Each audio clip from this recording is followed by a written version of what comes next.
But did we clarify it before the action? Yeah. This itself was an exercise to just demonstrate something. Because if you really want to be successful, take responsibility. Yeah? Take responsibility. Alertness. And the activity must be done with the right measure. You must have studied this. And very interestingly, responsibility, alertness, and the right measure of action. 3 are there? And what does it create? An acronym called as?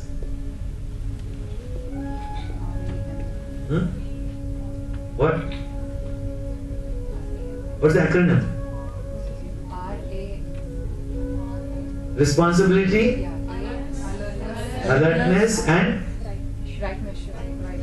measure.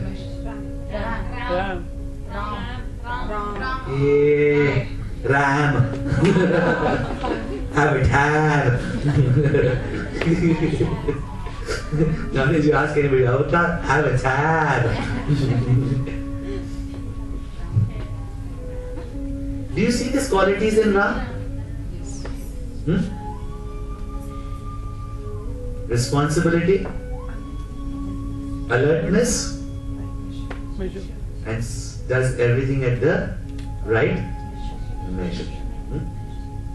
Is it not? Everything at the right measure. That is the sign. See, we have got, sit.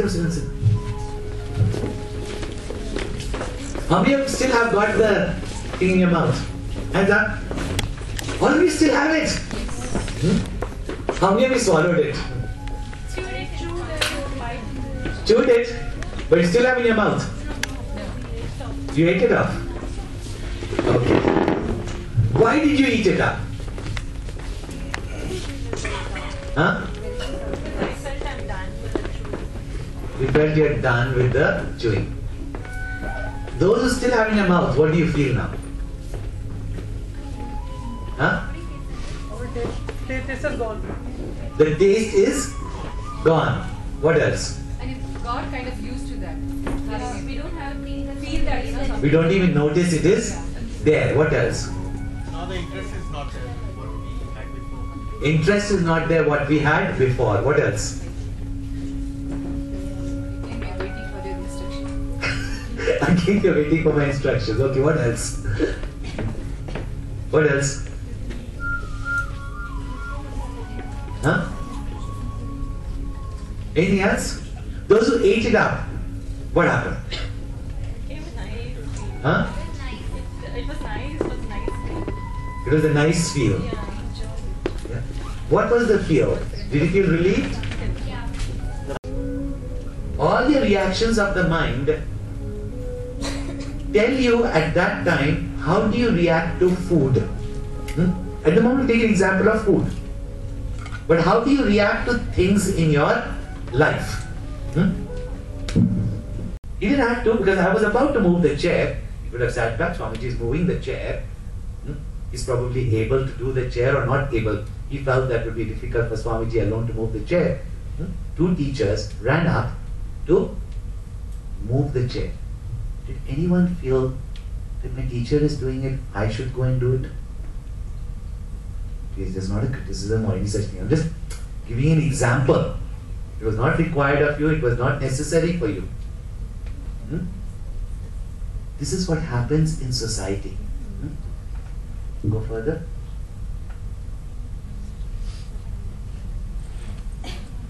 Responsibility for ourselves.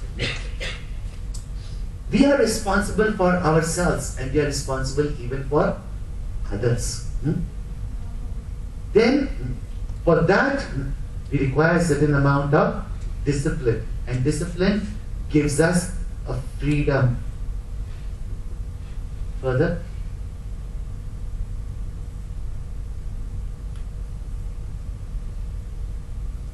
Go further. Further.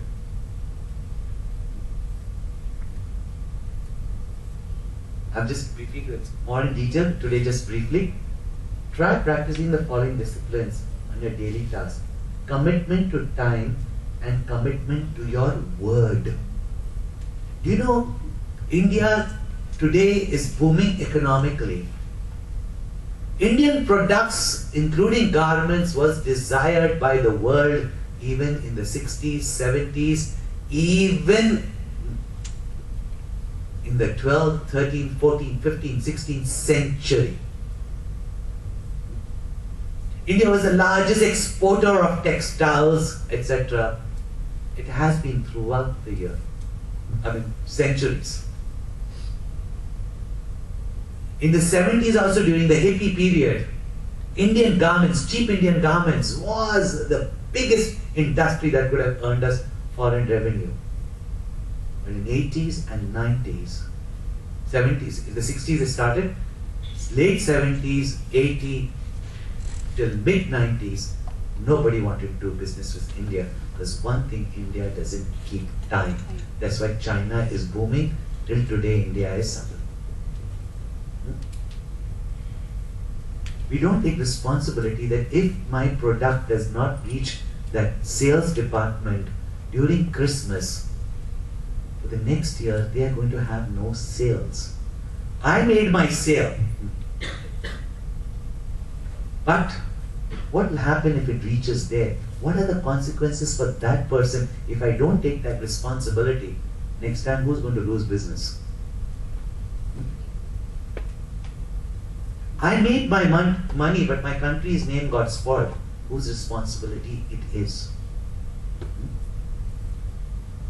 We say the world is going to the dogs. Whose responsibility it is to improve?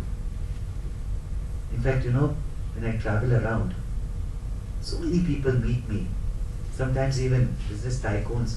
And I remember this one business tycoon sitting there. First he asked me what you all are doing in the mission.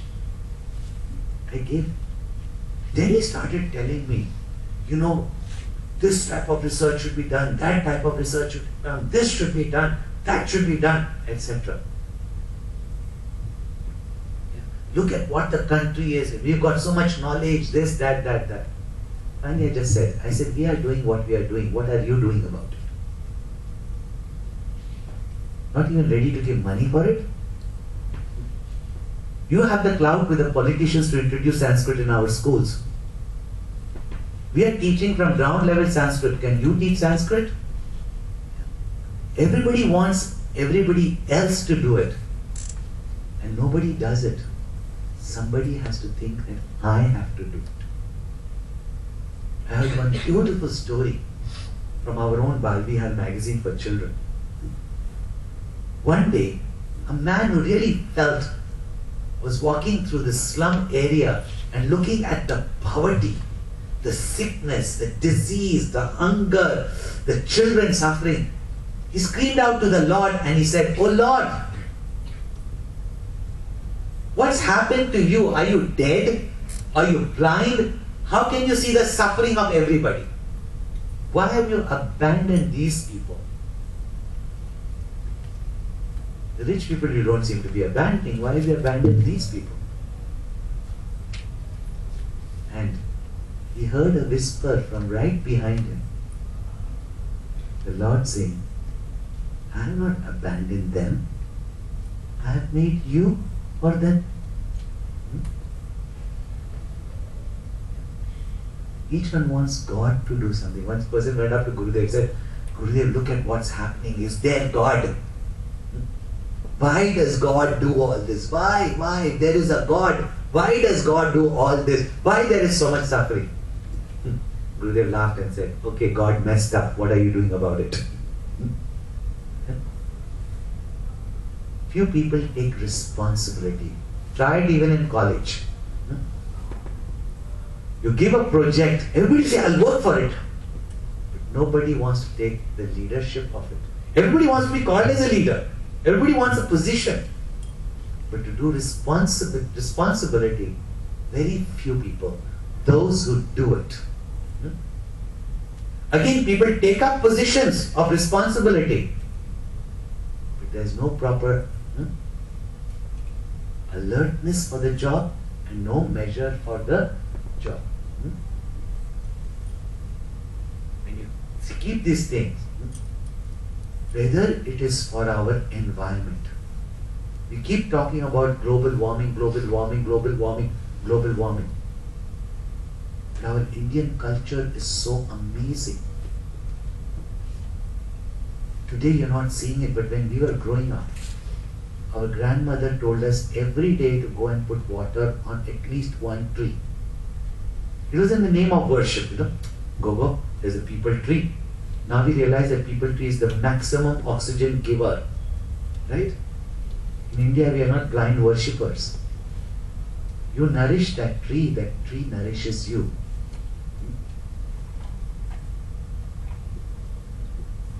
You are told not to even kill snakes. Later on, when I grew and I was studying agriculture, economy, etc., one incident that happened somewhere in Europe, because snakes in the field, there's always danger of being bitten by a snake and poisoned. Very rarely it happens, but it does happen.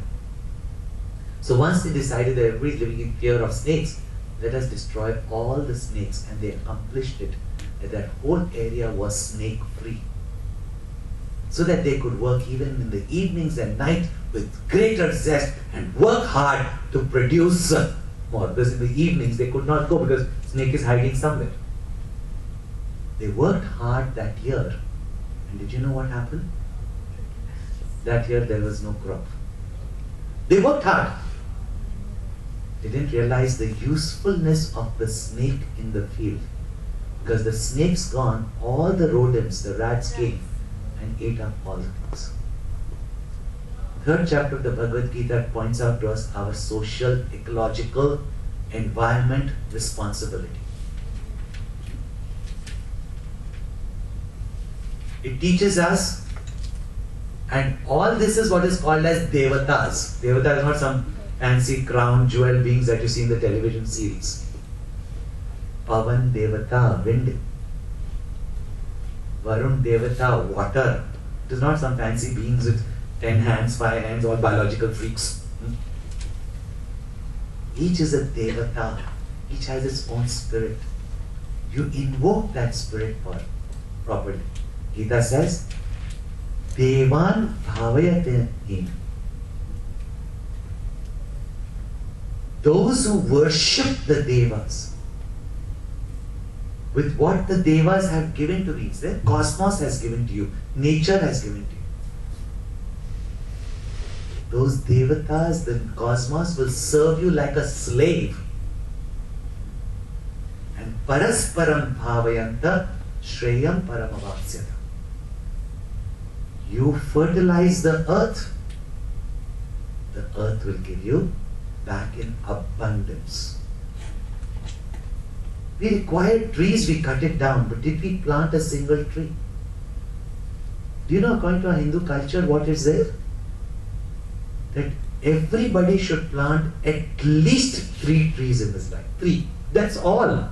Can you imagine if we 1 billion people were to plant 3 trees, out of which, if not 2, 1 would certainly survive, isn't it? Within 10 years, and the tree has grown up, we would have 1 billion trees. Is it not? How much of global warming and carbon dioxide emission can be reduced by 1 billion tree if each one took a responsibility on 1 tree? And it was our culture. The day you have your Upanayana, that day you plant a tree. That's your first responsibility before you go for education.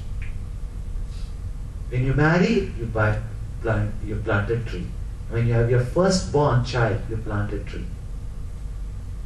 Because at death, 1 tree you have to take with you, because your body has to be, at that time there was not electrocution. So that before you take 1 tree from this world at death, if not 3 trees, at least 1 tree you have planted. This is our culture. Ecology was lived in India. If you worship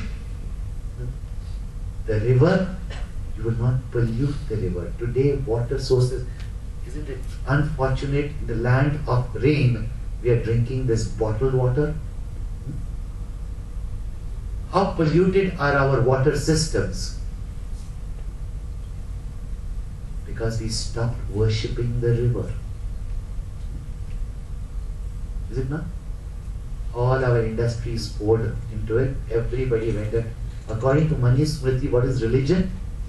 Never to even spit in front of the river.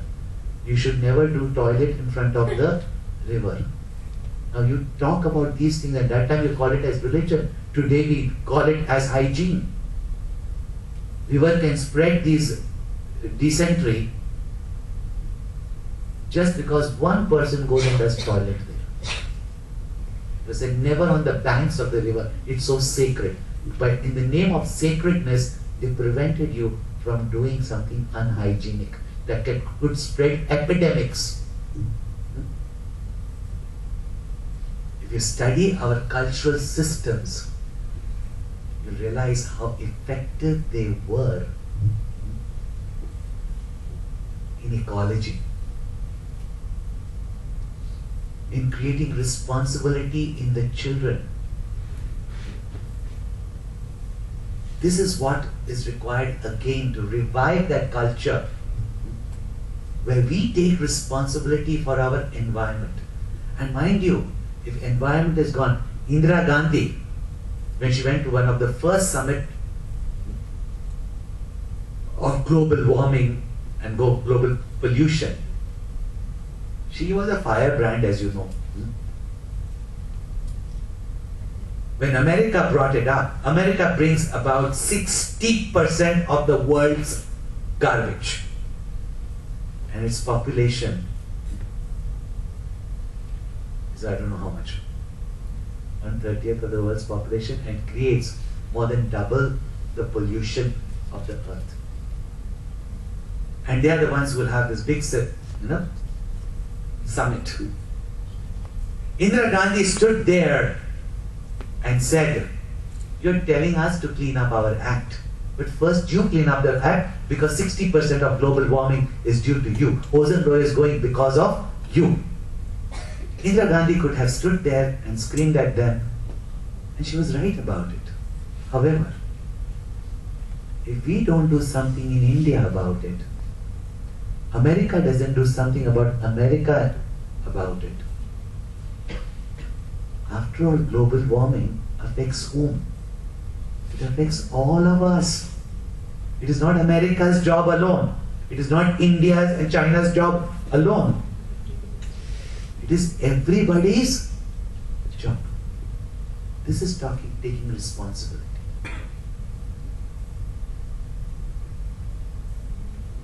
At this moment, we just sit back and we say, yeah, global warming should stop. But who has to stop it? I have to do it, not you. I have to do it. Each one of us has to do it.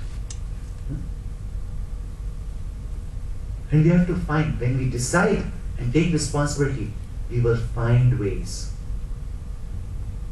Again, we have to be alert how to do it properly. It's not just doing it. Then you are that leader who created a kingdom that has remained till now, and that's called as Ram. See? This was our day-to-day knowledge. Tulsi is such a medicinal plant, it would have become extinct. The way we are cutting our forest down, if in every house we did not keep a Tulsi. This is ecology. Everything that the world would have killed like snakes because they are poisonous, in our country we worship it so that we don't kill it. Everything that could get polluted and create disaster, like our water systems today around the world, we worshipped it so that we will not pollute it. And the result is that India was one of the greenest, most prosperous most abundant. Even till today, you read the histories of centuries and millenniums, why all the knowledge arose in India. Why there was no battle really till the 5,000 years ago for land in India. Because this land has given us so much in abundance. And why does it give in abundance? Gita has pointed out. Yagyat bhavati parjanyaha. When people put in their sacrifices, there is rain. Rain means abundance. Complete course on management is there in the 3rd chapter of Bhagavad Gita.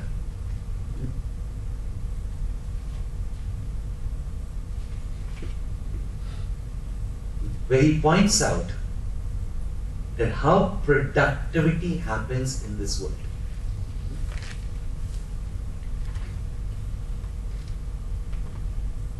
Make it very simple. Rain means, we call it blessings. Blessing means, it comes. Productivity comes from rain. When rain comes, there's fertility already there, potential there, seed there, but it becomes abundance.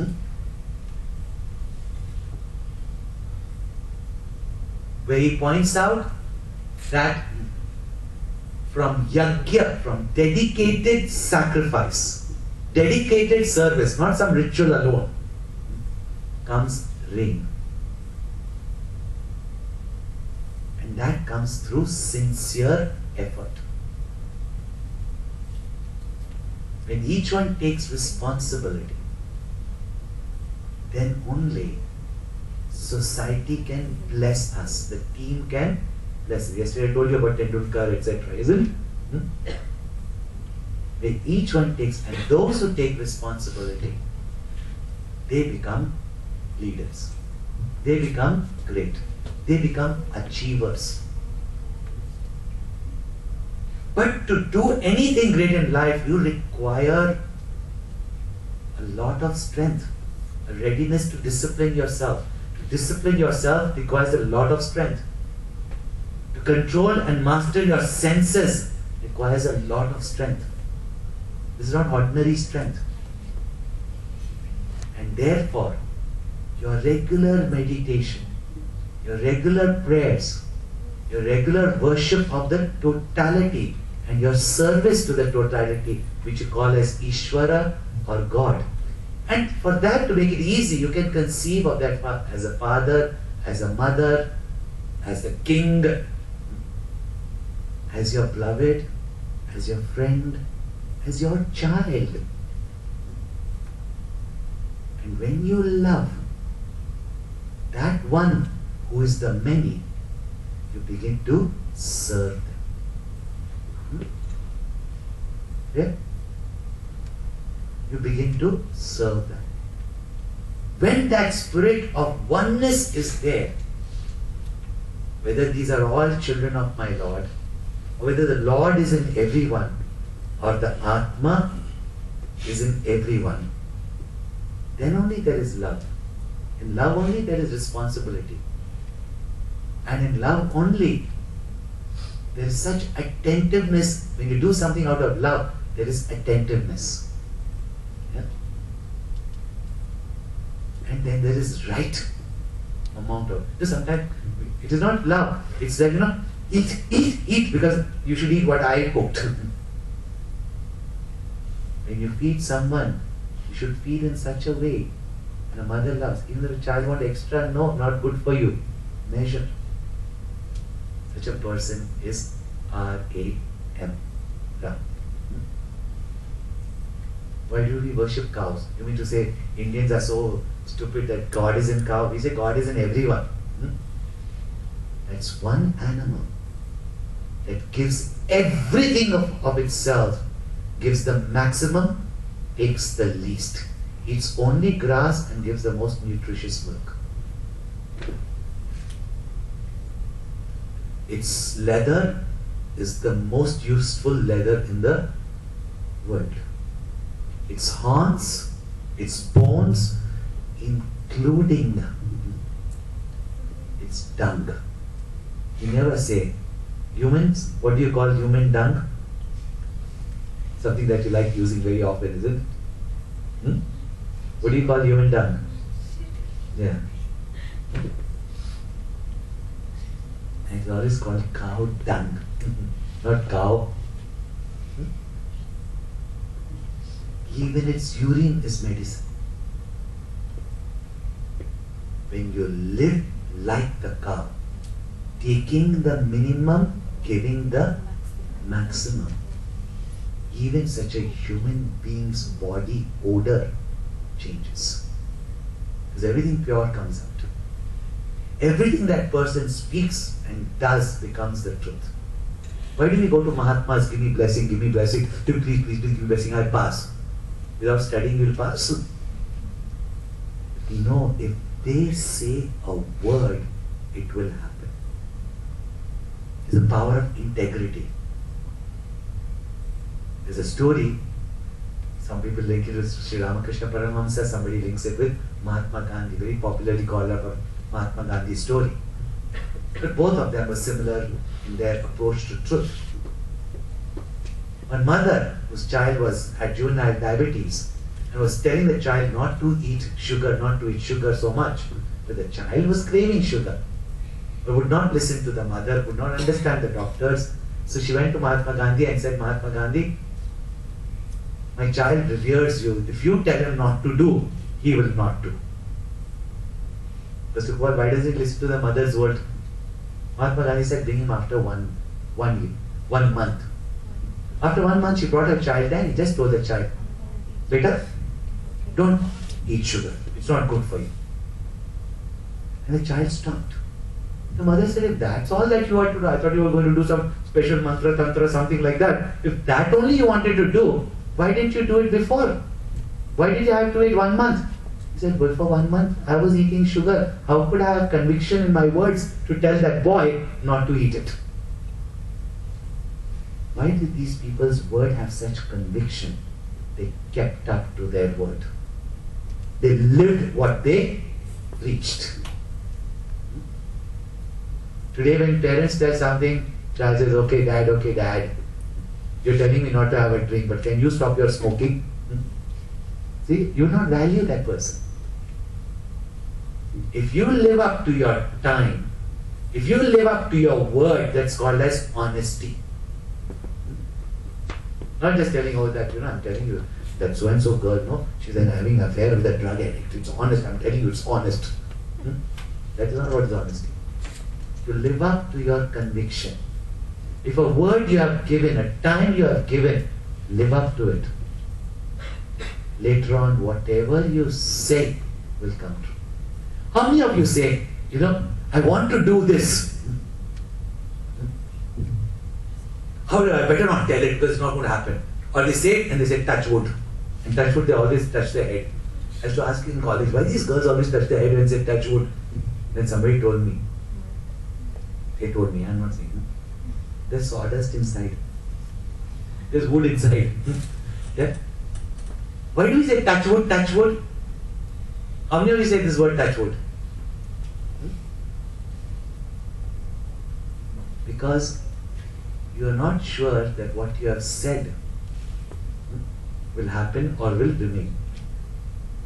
The word of great people is, even if carelessly they say something, such people don't, they're very responsible, it will have to become the truth. That's the power of the word. It will have to become the truth. Today, what our country is lacking so much is these two things. Power of the word and the power of time. Any organization that can keep up to its word and its time is bound to be successful.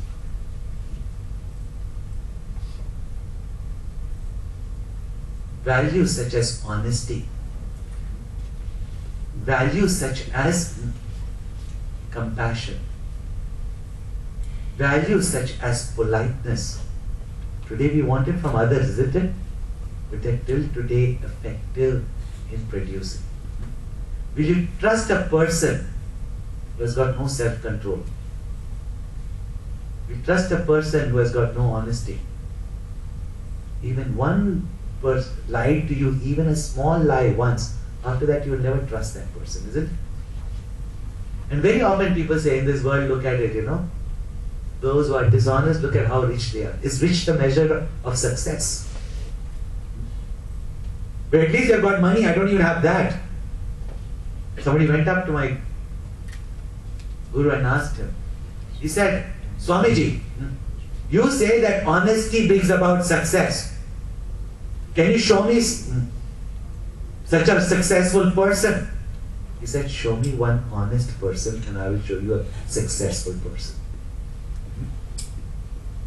I'm always honest. Little lies, I say, white lies. One lie also, you are a dishonest person. And do you want to see a demonstration? Last time did I give you a demonstration of honesty? Okay, today I'll give you a demonstration. Can two gentlemen come up here?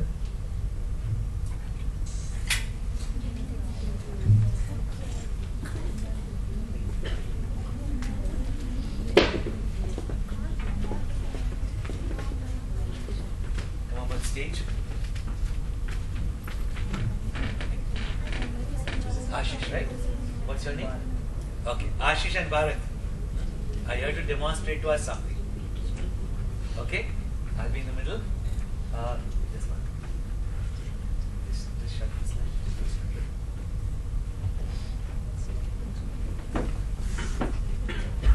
This temperature, can you temperature?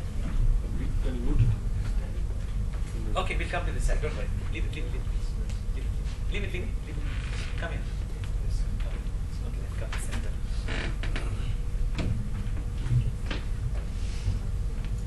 Okay, give me a hand. This hand, put it straight. Just hold it straight. Look at the audience. Hold it straight. Okay. Hold it firm. I'm just going to apply this pressure and hold it firm. Okay. Say yes. Yes. Okay. Say no. No. Don't push it up. Just leave it. I'm going to use only this pressure. Okay. Just say yes. Yes. Hold it. Don't let it go. Just hold it. I'm going to just apply this pressure. Say no.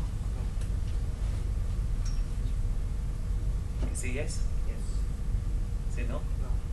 See, what you're doing is you're pressuring. I just want you to hold it firm. I'll just use gentle pressure, yeah? Just say yes? Yes. Hold firm? Yes. Just say no? Okay, again say yes? Yes. Hold a little bit more firm. Say yes? Okay. Now say no? Just say, there are 24 hours in a day. There are 24 hours in a day. Good. There are 36 hours in a day. There are 36 hours in a day. Okay. What is your name? Say loudly. I'm Bharat. Hold it firm. Say I'm Bharat. Say I'm Bharat. I'm Bharat. Say I'm Michael Jackson. Michael Jackson. Say I'm Michael Jackson. I'm Michael Jackson. I'm using only two fingers pressure. What do you feel here? Can you hold when you tell a lie?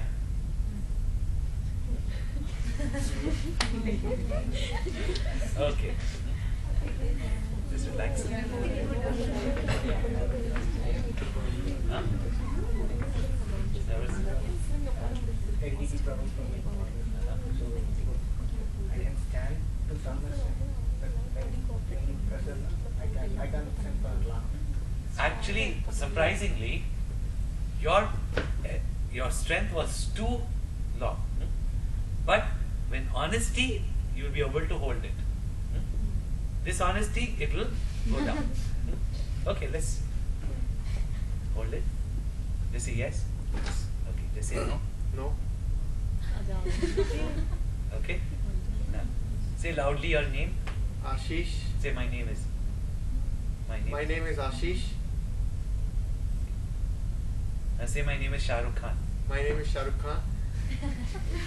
Is Shah Rukh Khan your favorite actor? No. Okay. Just say, my name is Shah Rukh Khan. My name is Shah Rukh Khan.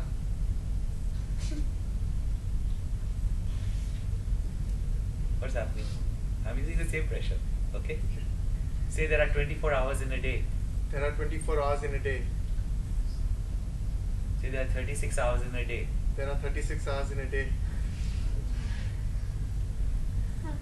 What do you feel? What happens? I'm still putting the pressure, but it goes down by itself. See?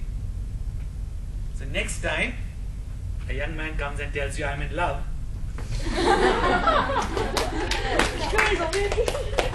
Thank you very much.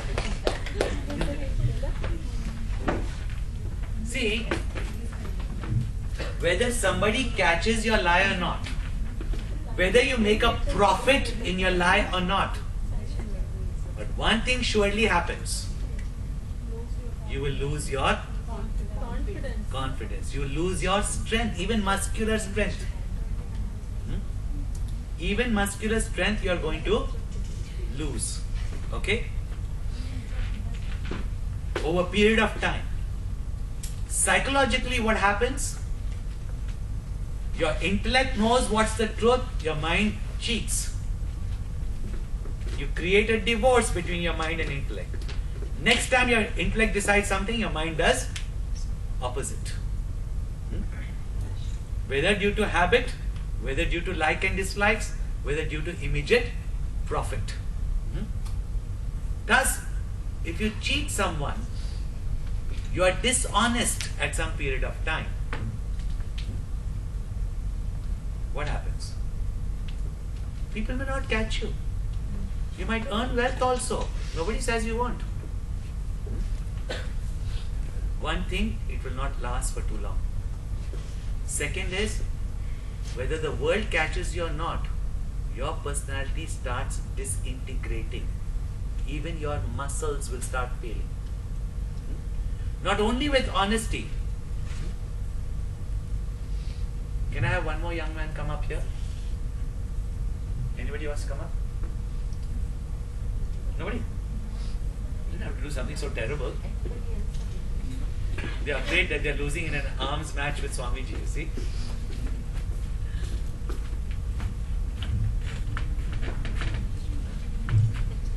Yeah, hand up. No, hand up. Hold. Hold. Yeah. Say yes. Yes. Say no. No. Struggling. Don't fight it. Don't put your hand down. If it goes down, then go down. Okay, say yes. Yes. Okay, say no. No. Okay. Now, think of someone who has angered you, made you angry. Yeah? Think of someone who has made you angry and at this moment be angry at him. Okay? Now watch this, okay? Okay? Now, think of someone whom you love. Love doesn't mean girlfriend only. Mother, someone you really love a lot. Hold your hand first. Yeah? Okay.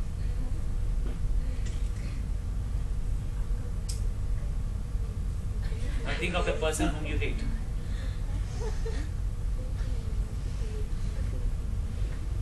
See what happens? Love and hate? Okay, thank you. All these negative emotions, even anger, initially has a strength, but it won't have stamina. Love may be gentle, but it can hold on. Anger comes, anger goes. Because today in management they say, you must have a passion for it. Basically a greed for it. You must have anger in you. Yeah? That's why, all our television series, all these successful people, angry people, all these Tamil actors also, no? They're going to kill everybody. And by God, these television heroines, they all look like witches. I mean. Everybody's just like ready to eat each other up. But how long can anger last? But love can last forever, no? Very often in corporate programs, or management programs, nobody talks about emotions. But remember, even in your office, you're not kept there because of your IQ. Your IQ is required, but finally your success depends on your EQ. Emotional quotient. And now only they are discovering the third quotient, which they call as SQ, not Singapore Airlines. They call it as SQ. And what's that? Spiritual quotient. Today, if you apply to some of the top universities of the world, they ask you, what is your spiritual, social work that you have done? They will ask you.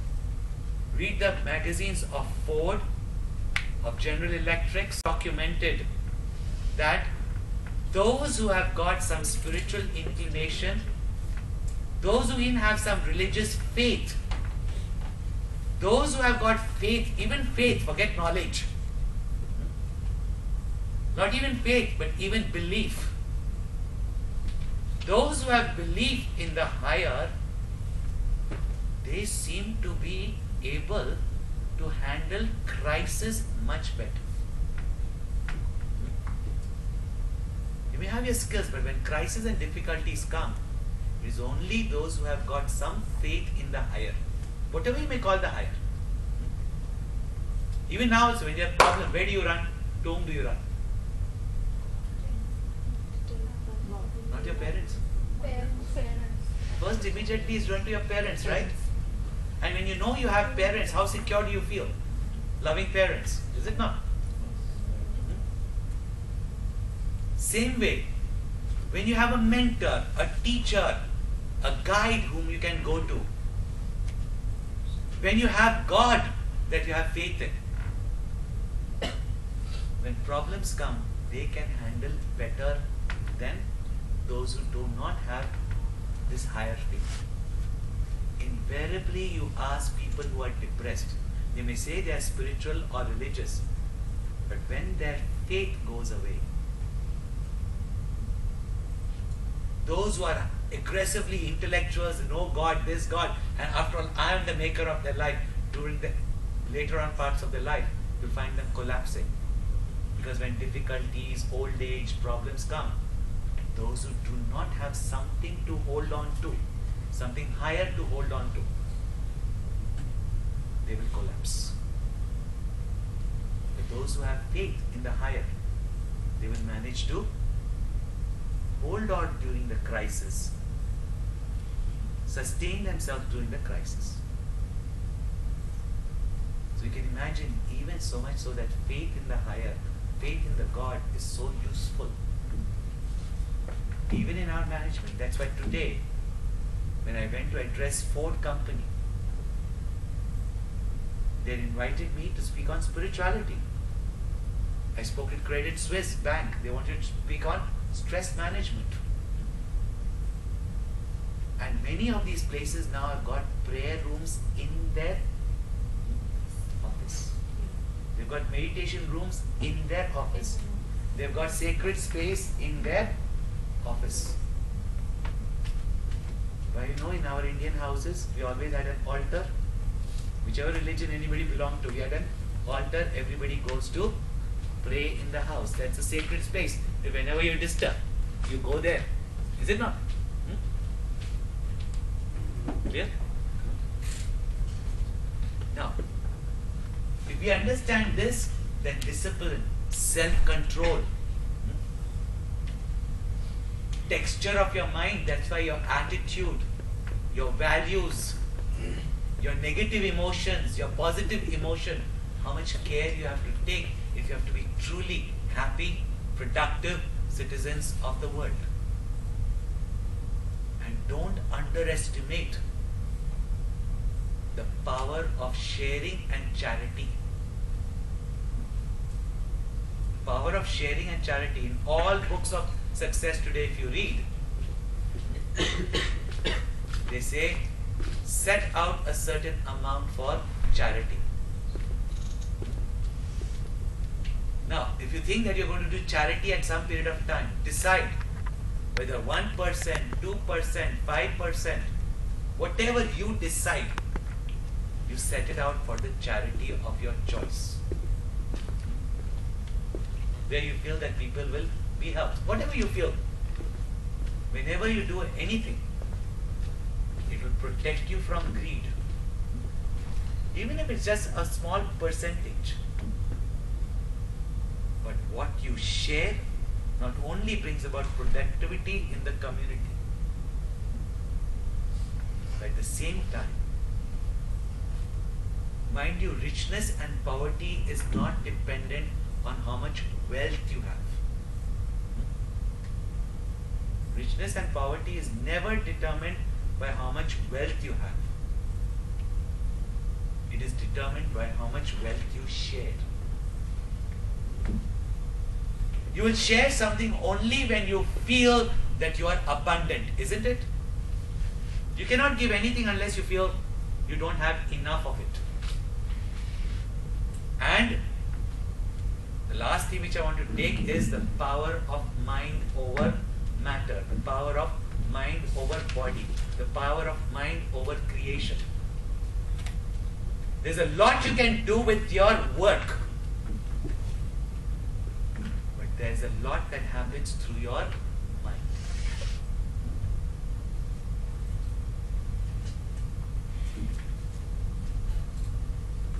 The gentleman who came first, what was your name? Bharat. Bharat said that he lacks confidence. Didn't you say that to me in the ending? No, that you get nervous? Yeah. The fact is that his hand was the strongest. Are you a very stubborn person? No. His hand was very, very strong. It was the firmest hand. Even though Ashish has got the muscles, yeah, his hand was strong. With the pressure that I was giving, just 2 fingers, it was a very strong muscle. He's not a nervous person. But if he thinks himself to be nervous, he will be nervous. His body did not show any signs of nervousness till he thought that his hand went down because he was nervous. His hand went down because it's a test, it's a lie test. And when telling a lie, the hand muscles collapse. In sports also, when you play, you get anxious, that's when most people twist their ankle. Anxiousness is in your ankle. Watch the emotion. When you get an injury, watch the emotion. And you will find that there's an emotion linked. In fact, very often students come up to me and say, Swami, I was just playing the last portion of the match and my ankles turned. I said, tell me exactly what was the thought at that time. You know, our children are quite alert. I said, did you get anxious? Of course in game everybody gets anxious. But at that moment when you twisted your leg, just before that, were you anxious? And very often it's before your victory that this happens. That moment you become anxious, your muscle fails, you trip, you hurt yourself. It happens. Carelessness. That carelessness comes when your mind drifts somewhere else. Therefore, there is a link between your body and your mind. There's the same principle which is adapted in meditation. As I told you, if you can sit quietly for a few minutes without moving, if your body becomes steady, your mind becomes steady. Yep. Now I'll ask her, right? From the last 15 minutes, your mind has been very unsteady and uneasy, isn't it? Right? How could I tell? I'm just moving Exactly. body language. When your mind is disturbed, your body just cannot be steady. How do police find criminal? Their eyes will not be steady. Even if physically they try to be, their eyes will not be steady. Move it. Don't be bad. I'm just trying to demonstrate. No? a mental condition, how body-mind is connected, this body-mind connection. So, when the body is steady, now, same thing. Now when I made her aware, what has she done? She's actually, everybody's watching her, she's become absolutely steady. Suddenly, did you become attentive or not? Yeah. Body steady, mind also becomes steady. Even though mind being subtler, more powerful, controls the body, but so does the body control the mind. So does the body control the mind also. So, your body posture, you sit like this all the time and try to experiment if you really want to experiment today. Go home, stand in front of the mirror and make the face that you normally make in college.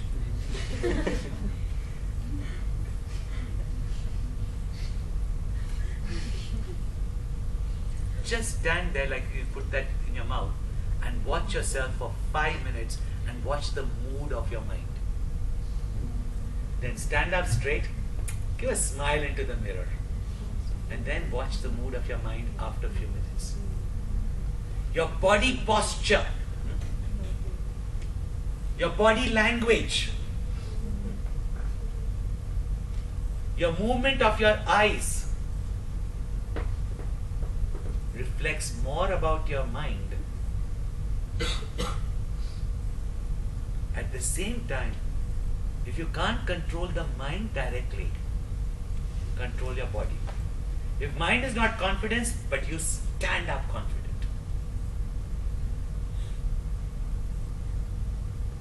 If the mind is tired, you sit up straight. Don't slouch. If your mind is sad, start giving smiles. You start getting smiles. Mind's mood will start changing.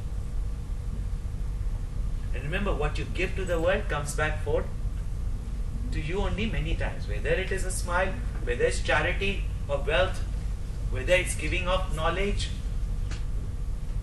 whatever you give comes back to you. Even one way of getting out of depression, go outside and work with those people who are more needy. You'll come out of depression like this.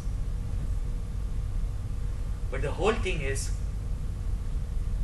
your body, if you can correct your body, you can correct your mind also to some extent. Even mind and breath is interlinked. When you're angry, how is your breath? Very fast. Dragon breath, isn't it? A bull's breath. Yes.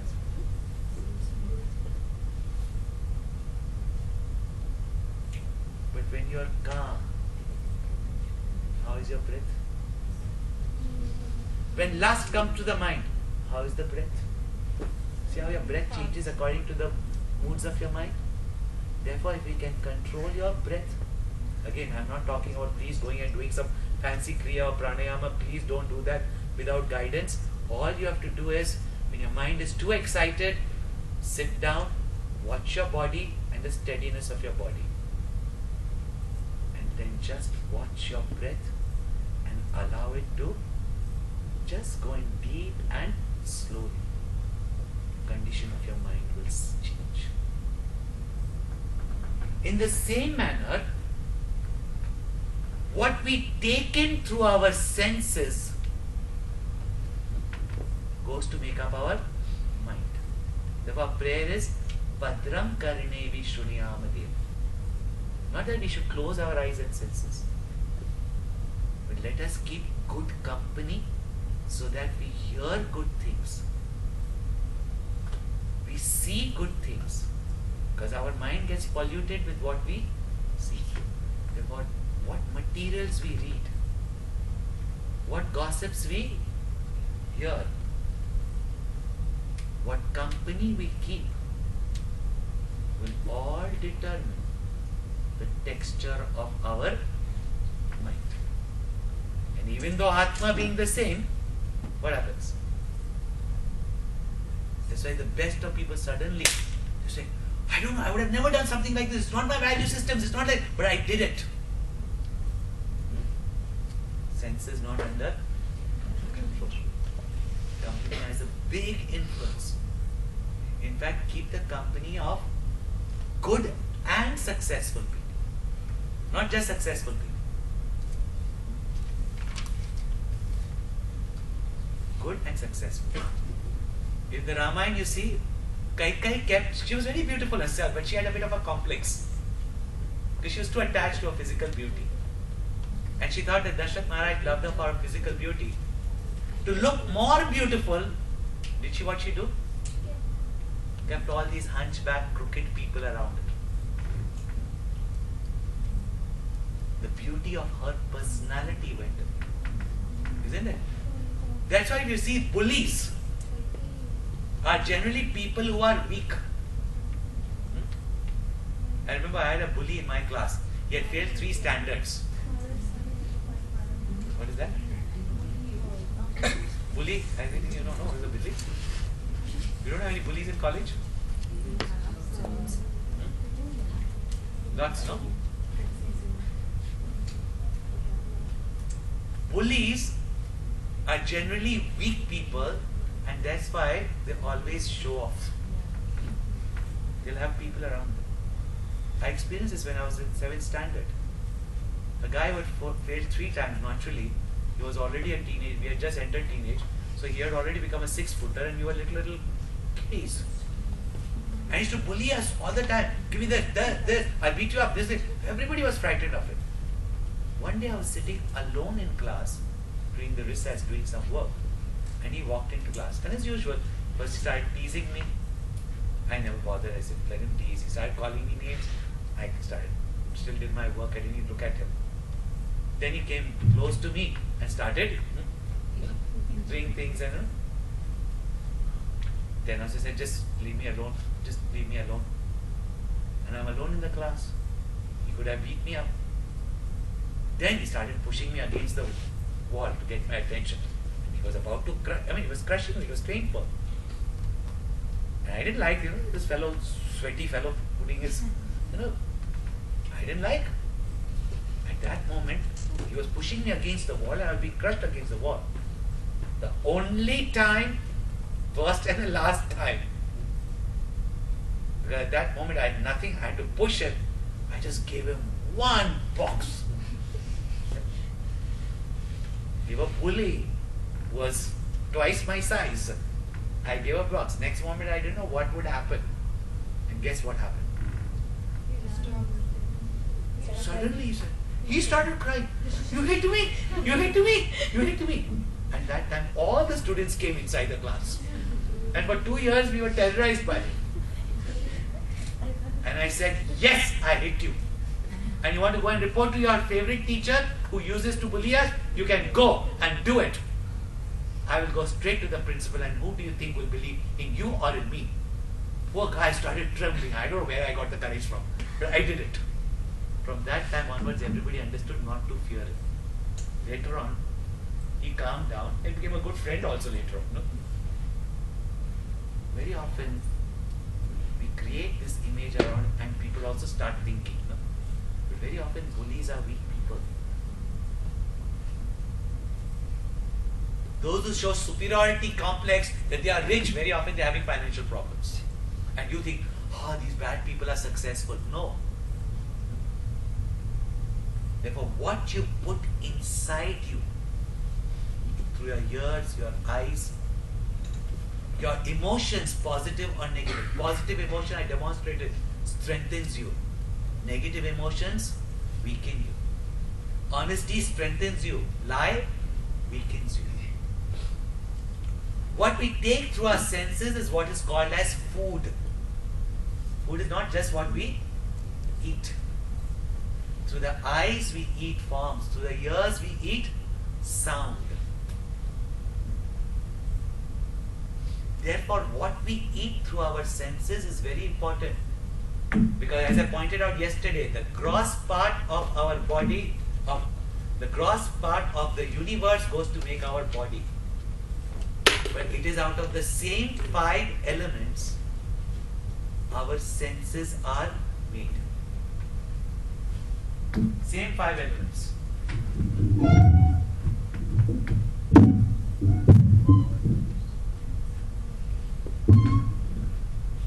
From the subtle aspect of space, without the principle of space, there's no vibration, there's no sound.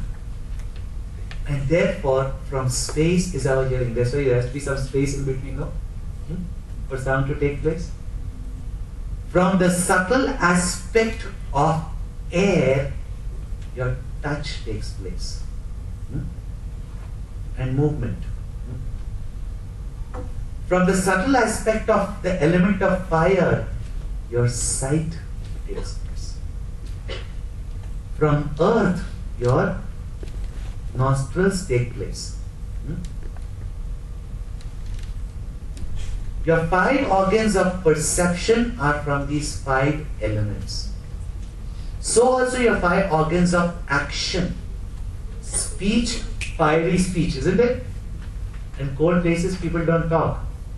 Fiery speech. Fire goes to make speech. Fire goes to make your eyes. One is perception, one is action. Water, your taste.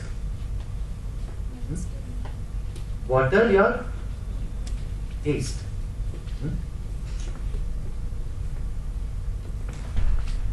Your organs of action, air, your locomotion. Your anus and genitals, earth and water.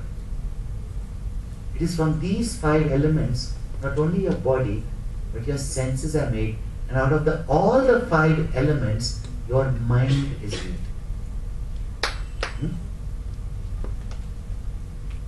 Therefore, even the food that you eat, the gross part goes to make your body. The subtle part goes to make your senses. All of you are now afraid of the Madras eye, no? Conjunctivitis. Which season does conjunctivitis come? When heat is too much, your eyes will get affected. Your whole Ayurveda science is based on these 5 elements and their link with your body and your mind.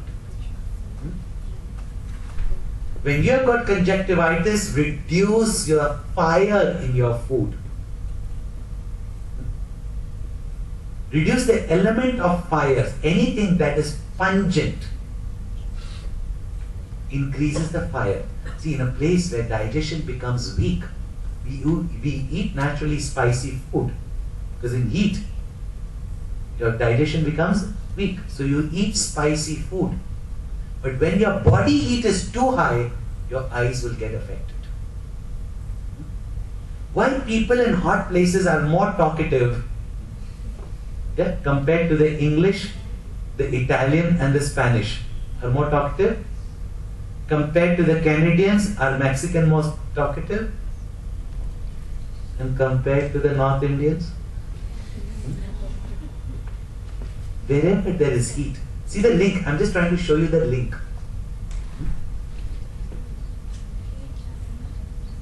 I'm just showing you the link. If you see that all your senses, Ayurveda does that, when it gives you certain herbs, if there's too much fire in the system, it reduces. If there's too much kapha, and they divide it into three. Pitta is fire, Vata is air, and kapha is earth and water. If you have too much kapha, they will give you pitta. They will give you fire. You have to warm yourself. There's too much vata, wind and coolness, then you need kapha and heat. Therefore, what you eat not only goes to make your health and your sense organs more brilliant, but it also affects your mind. Your mind differences are in 3 moods that have been pointed out in this Bhagavad Gita: Sattva, Rajas and Tamas. When your mind is in a state of calmness, purity, when knowledge is flowing from all sides and you are attentive, you are in a sattvic mood of mind. When your mind is passionate, aggressive, active, it's the Rajasic mood of mind. When your mind is dull, sleepy, it's the Tamasic mood of mind. As per the mood of mind, so will be your taste of food, so will be your choice of company, so will be your choice of objects. Sattvic people will always eat sattvic food, sattvic objects, sattvic company. Rajasic people, ambitious, etc. Not that anything bad with Rajas. They'll keep such company, they will eat such food. And Tamasic,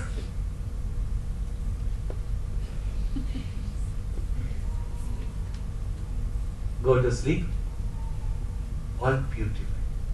In Bhagavad Gita, in the topic of self-development, Sri Krishna has brought the topic of food. You wonder, where did food come from in the Bhagavad Gita? Today when I go around, not only for health reasons, how important it is. We just eat whatever we eat. We just dump in whatever goes into the mouth. When you are young, no doubt, your liver can cope up with it. You will not see any health problems. When the body starts collapsing.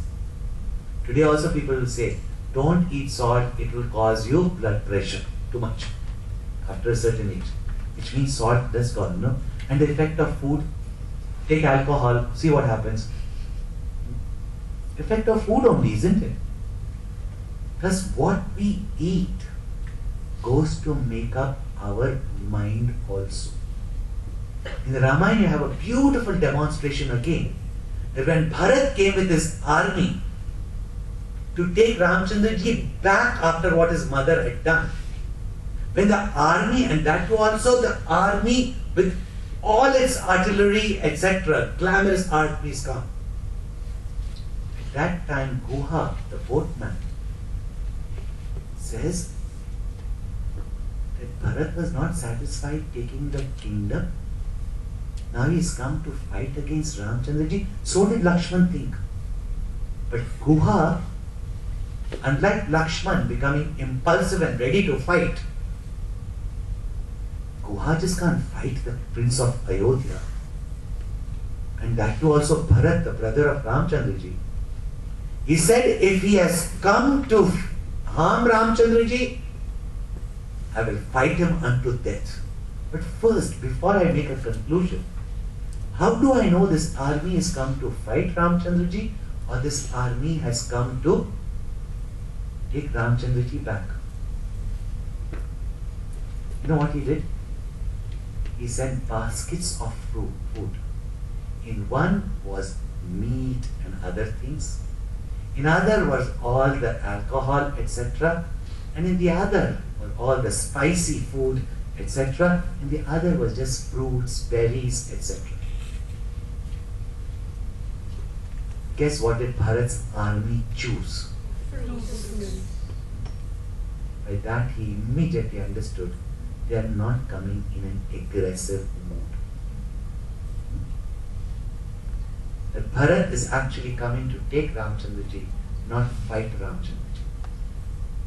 From the food you eat also, as I said, from the body you can tell, food you eat you can tell the texture of your mind. And the continued food that you eat also goes to create the texture. A person who keeps on drinking alcohol, what does happen to him finally?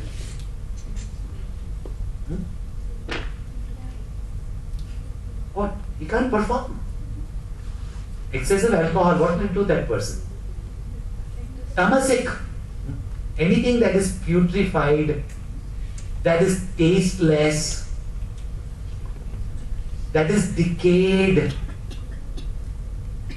which means what? Including those days. People say, I ate dosa, now I'm feeling sleepy. But I ate curd rice, I'm feeling energetic. That food which gives you energy is Rajasic food. That which gives you dullness, sickness, laziness is tamasic food. That which gives you energy but also calmness. That is called as sattvic food. In fact, you can recognize the mood of your mind when you eat certain days you just want to eat all this spicy stuff. Certain days, especially when you're having fun and games, etc., you want it. Late at night, you want all the tamasic things, is it not? Therefore, what food we eat is also a connection. Even by this test, you put a food, that's why I told you watch. Some of you said, I don't want to eat it. Some of you said, I want to eat it. Somebody said, no, I want to taste it.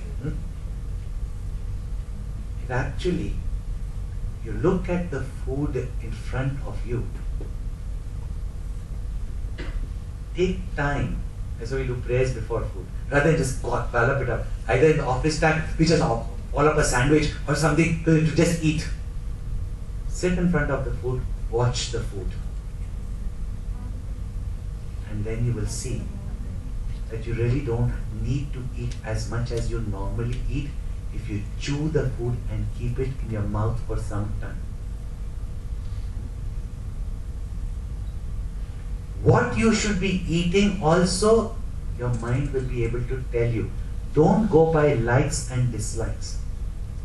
Sometimes what you like also your mind will tell you. You don't need it right now. Don't eat it.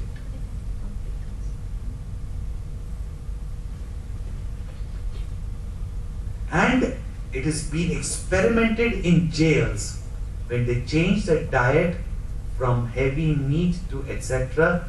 to vegetables etc. Not only certain illnesses of these criminals changed, even their temperament became calm. That's the effect of food that we eat. That's why in India we emphasize on vegetarian food, no alcohol, etc. And if you watch some of the business people who are today multi-billionaires, they have a very disciplined life. I've spent time with them. They diet what they eat. They eat fresh food, not microwave food.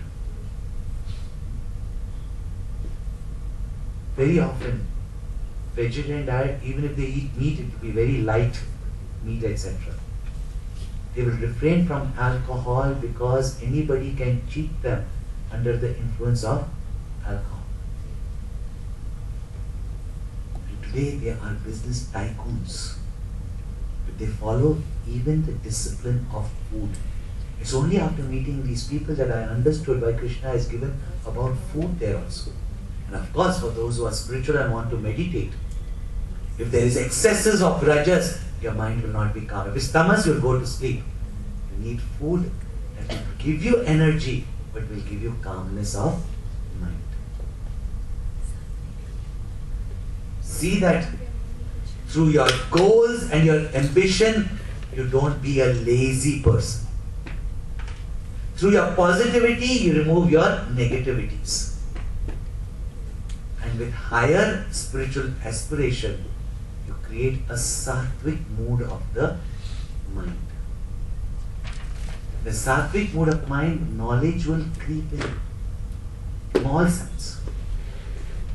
Calmness of mind, fulfillment and happiness will be there. And when you have larger goals of serving others, there will be such dynamism in you, such energy, such enthusiasm, that laziness and tamas will have no place in your life. Can you imagine Mahatma Gandhi saying, today I want a break. I want to go and watch movie Mother India. No way. He's never tired because he's ever inspired. Yeah? So, I've tried to cover, but more than that, to point out to you what all is available for us to make research in. This about food is found in the 17th chapter of the Bhagavad Gita, and the moods of the mind in the 14th chapter of the Bhagavad Gita. And to recognize your nature, swabhava, is found in the 18th chapter of the Bhagavad Gita. To resolve conflict is found, as I said, in the 2nd chapter of the Bhagavad Gita. All this is available for you, already existing in your culture. Search for it and you shall find. Who am I? 2nd chapter of Bhagavad Gita. Who is God? 7th chapter of Bhagavad Gita. What is the relationship between man and God? 13th chapter of the Bhagavad Gita. One text is enough. That's why it's got such popularity. Try to get a Bhagavad Gita, the Swami Chinmayanda's commentary. It is available in Coimbatore. You try to get it, read it. Its application to inspire you is there in a book called Art of Man Making. These are all things that we take around the world for our youth. Art of Man Making by Swami Chinmaya. These are wonderful inspirational books to learn how we can build not only companies but a nation. To get inspired, some of the works of Swami Vivekananda is amazing to drive the youth. These are motivation. How to extract from these books? We have made this program called Make It Happen. This was originally made for young entrepreneurs as well as college students, youth. Melbourne University wanted to adapt it for their management course. They selected it and they priced to give, which means they would price it very high. They were ready to give per course, for one CD, that is the course, $1,000. Because they felt that in their management courses, there was this angle of self-development and management had not been taken before. And this is all available to us from our scriptures. Even this Make It Happen course for our students will be available only for 1,000 rupees, not more than that, so that you can benefit from it. But such valued knowledge is there in our culture, in our literature, around us. Tap into it. We are buying courses from the West which are absolutely not even applicable to us. And they are taking our courses, packaging and selling it to our country, costing a bomb. These are available to us. Try to get it. If you want any of these materials which you have taken reference of, you can ask Ajit ji, Sir Ajit, and he will manage it for you. But you make your own research. What I have given you is just an appetizer. Just to give you an idea of how much is available in the spiritual literature and more in the scientific literature, more in the management literature, which is integrated so much with our spirituality. Right? So this is available to us. So now we will conclude. So 1:30 is the time, we conclude before. Do you have any questions? Since you have no questions, I took the full time. If we still have 10 minutes. Do you have any questions? No questions? Either I explained it so clearly and so good that I can congratulate myself that you were not at all confused, or I have to look at you and think that these people didn't think anything. No questions? Okay. Then can we go to the last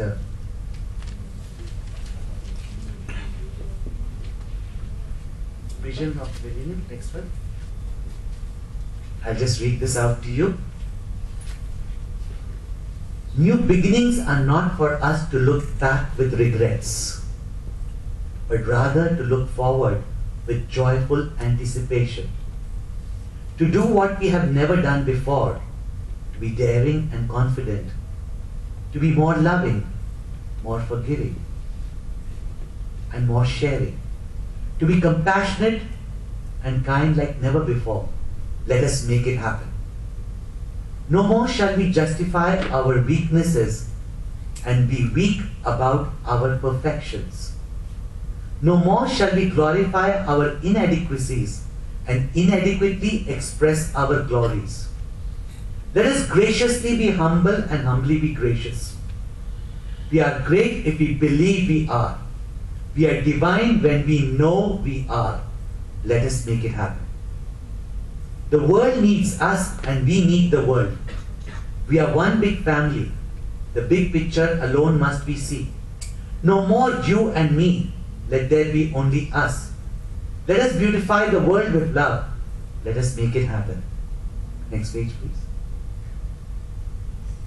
Love is beautiful. Love is happiness. Love is wonderful. Love is God. Love alone is. Love is contagious. Spread it around. Love is magnificent. Flaunt it around. Love is graceful. Share it around. Love is enchanting. Chant it loud. We have love. Discover it. We are loved. Believe it. We are love. Know it. Let us make love happen. This is my prayer for all of you. And I hope as you walk out outside, you can give that smile to all your friends and make it happen. Yeah. So I wish you all the best. And also, I express my gratitude to Ajit sir and his institution for inviting me to share with you. And mind you, you might be thinking that Swamiji gave and gave this. But in sharing with you, I have only enriched my own knowledge and my own conviction. So I'm grateful to the institution for giving me this opportunity to share with you what I found beneficial in my life. And I'm grateful for ever in my life having got from such a great teacher as Swami Chinmaya and Swami Tejamayana. I've shared it with you, just a glimpse. A lot of this is still available. In fact, Kartika came up to me and said, where can we learn more? I'm going to have a global youth camp 24th December to 1st January at Shirwani in the beautiful campus of our international school.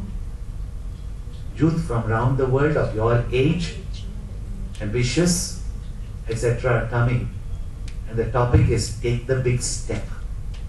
And I'm going to teach to the youngsters what even adults get terrified to learn. Is the Upanishad, in which completely your personality layers, which I've just briefly explained to you,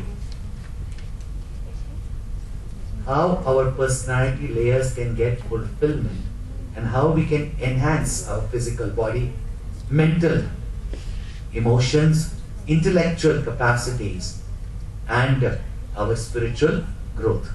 This is the topic. So if you want to register, you go to www.takethebigstep.com or Global Youth Camp. I think if you Google it, you'll find it. Anything you can find in Google nowadays, isn't it? So you Google it, you'll find it. If you want to register, you register online or contact the people and you can come for that. We will be having these sessions there. So you can come, you'll be with the youth, you'll enjoy also, it's a lot of fun, games, etc. But at the same time, there's a lot of learning and self-development. So those of you who are inquiring about this. For the literature, I've already mentioned, even if you go on the website to chinmayamission.com, you can go to the books department and many of these books you can get from there. Make It Happen only can be ordered specially because it's not sold in the market. It's only for those who do the courses and we provide to them. So those of you who would like that can also order that. That HG will arrange it if you want it. So there are certain books, etc. You can read from that. Some are direct scriptures, very deep. You can learn from that. some of these which have been pointed out, and with examples, with the courses, and we provide to them. So those of you who would like that can also order that HGG will arrange it if you want it. So there are certain books, etc. You can read from that. Some are direct scriptures, very deep, you can learn from that. Some of these which have been pointed out, and with examples made it applicable to your present situations in life. Such books are also available from Chinmaya Mission, and wherever you can find them, you get the source of knowledge. Main thing is, keep your intellect open to get knowledge from all sources whatsoever. Don't be closed for it. And remember one thing, don't limit yourself. Keep this knowledge that you are infinite. Don't underestimate anybody, because even that person is infinite. Differences are there because of the texture of the mind. Don't create distinctions. But differences can be used positively if we know how to use them. So differences is the beauty of nature. The unity is the harmony of nature. Therefore, combine nature and God. God is the unity, nature is the diversity. You combine the two and you have a wonderful, productive creation. This is how God created. This is how you can create. And when you start creating like this, then you discover God and I are not separate. Till then, worship God. Because you are the individual, He is the totality. But once you have discovered your divinity, and therefore, as Gita points out, lift yourself by yourself. Remember this message from the Gita. Uddharet atmanatmanam. Lift yourself by yourself. Na atmanam avasadayet. Do not look down upon yourself. Do not underestimate yourself. And do not allow yourself to fall down again. And if you fall down, lift yourself. But never underestimate yourself. For you are your best friend and you are your deadliest enemy. Atmaiva atmana bandhu, atmaiva ripuratmana. This is in the 6th chapter of the Gita where Shri Krishna is teaching mastering the mind, and meditation is pointed out. 6th chapter, verse 5. How universal is this? Uddharedatmanatmanam natmanam avasadaye atmaiva atmana bandhuhu atmaiva ripuratmanaha. Not such a dangerous language, no? All these words are there, no? In our languages, Tamil, Hindi, Gujarati, Marathi. Bandhu, Ripu, enemy, Atma, self, Uddhar, Uddharet, lift. What our languages are based on that? What are we afraid of Sanskrit? And the message of the Gita is what I pointed out in this vision of the millennium, which youngsters in Australia inspired me to write. He said, give us a message for the millennium. This was in 2000.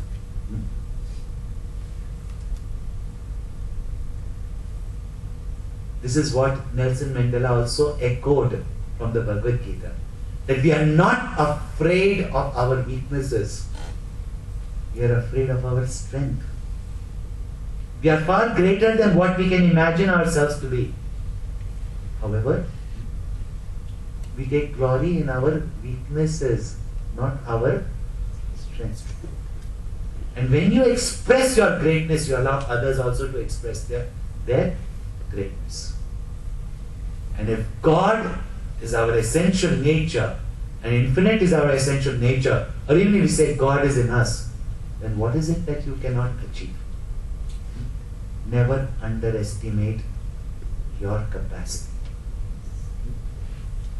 If you train And Krishna points out that mind which is under your mastery is your best friend. The mind under whose mastery you are is your deadliest enemy. Thus, master the mind and conquer the world. Ravan had conquered the world but not his mind. Ramchandraji had conquered the mind. And even though he was exiled, he conquered the world. Guru Nanak Sahib has echoed the same thing in the Guru Granth Sahib. Man jeete, jag jeet. And that's what I started off by saying. When I first attended the management talk, Gurudev pointed out to all the managers one thing. Whatever management formulas you may have, finally you have to learn to manage the manager, and that is the mind. It is your interconnection between your body and your Atma. And therefore, master the mind, you can conquer the world. Conquer the world doesn't mean like Alexander. There's no greatness in that. Which means there's nothing in this world that you cannot achieve. At the same time, conquer your mind, then only you can attain the infinite, recognize the infinite. So whether material progress or spiritual progress, it depends how you conquer your mind. That is true management. Otherwise, who taught Jesus management? Who taught Buddha management? Who taught the Prophet Muhammad management? Who taught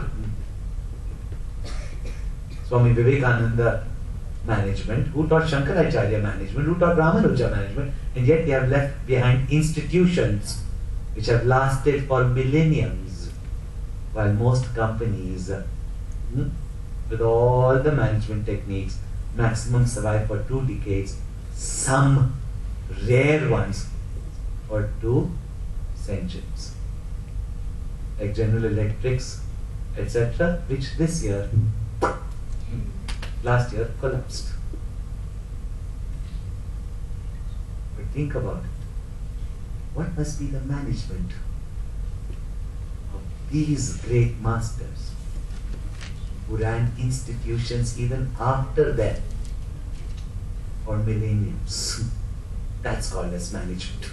That even after you are gone from this world, you can leave a legacy behind. Not just a legend behind. A legacy that continues. That is the management our rishis wanted of this country. Not this slotty, irresponsible, more pay, less work, inefficient, that we do such a perfect job of an imperfect thing that you can't improve upon it.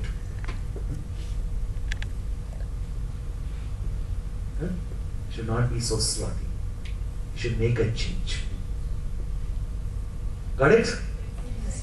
Do it? Sure. Girls are going to conquer the world, looks like. And at the moment they are. Okay? But let's just do it. We'll conclude with a short prayer for the well-being of everybody and for your progress too. Om Sarve Bhavantu Sukhinah.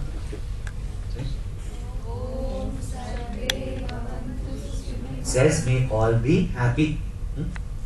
Om Sarve Bhavantu Sukhinah. Om Sarve Bhavantu Sukhinah. Sarve Santu Niramayah. Sarve Santu Niramayah. Sarve Bhadrani Pashyantu. Sarve Bhadrani Pashyantu. Ma Kaschit Dukkha Bhag Bhaved. Asato ma Satgamaya. Asato ma Satgamaya. Tamaso ma Jyotirgamaya. Tamaso ma Jyotirgamaya. Mrityorma Amritam Gamaya. Mrityoma Amritamgamaya. Om Purnamada Purnamidam. Om Purnamada Purnamidam. Purnat Purnamudachyate Purnasya Purnamadaya Purnamevavashishyate Om Shanti Shanti Shanti.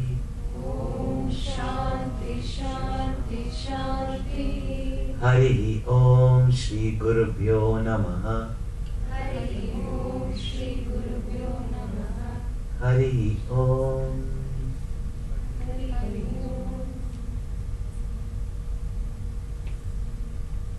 May all be happy. May all see auspiciousness everywhere. May we be free of all illness. May no one suffer in this world. Lead me from untruth to truth, from darkness to light, from mortality to immortality. That is infinite. This is also infinite only. Because from the infinite only, this has come. And from the infinite, if you remove the illusory world, the infinite alone remains. May there be peace, may there be peace, may there be peace. We express our gratitude to all those great gurus, teachers, who kept this knowledge alive for us. We can offer nothing except our humble prostrations and a readiness to live a life that they have taught us. This is the prayer for everyone and also all our good wishes.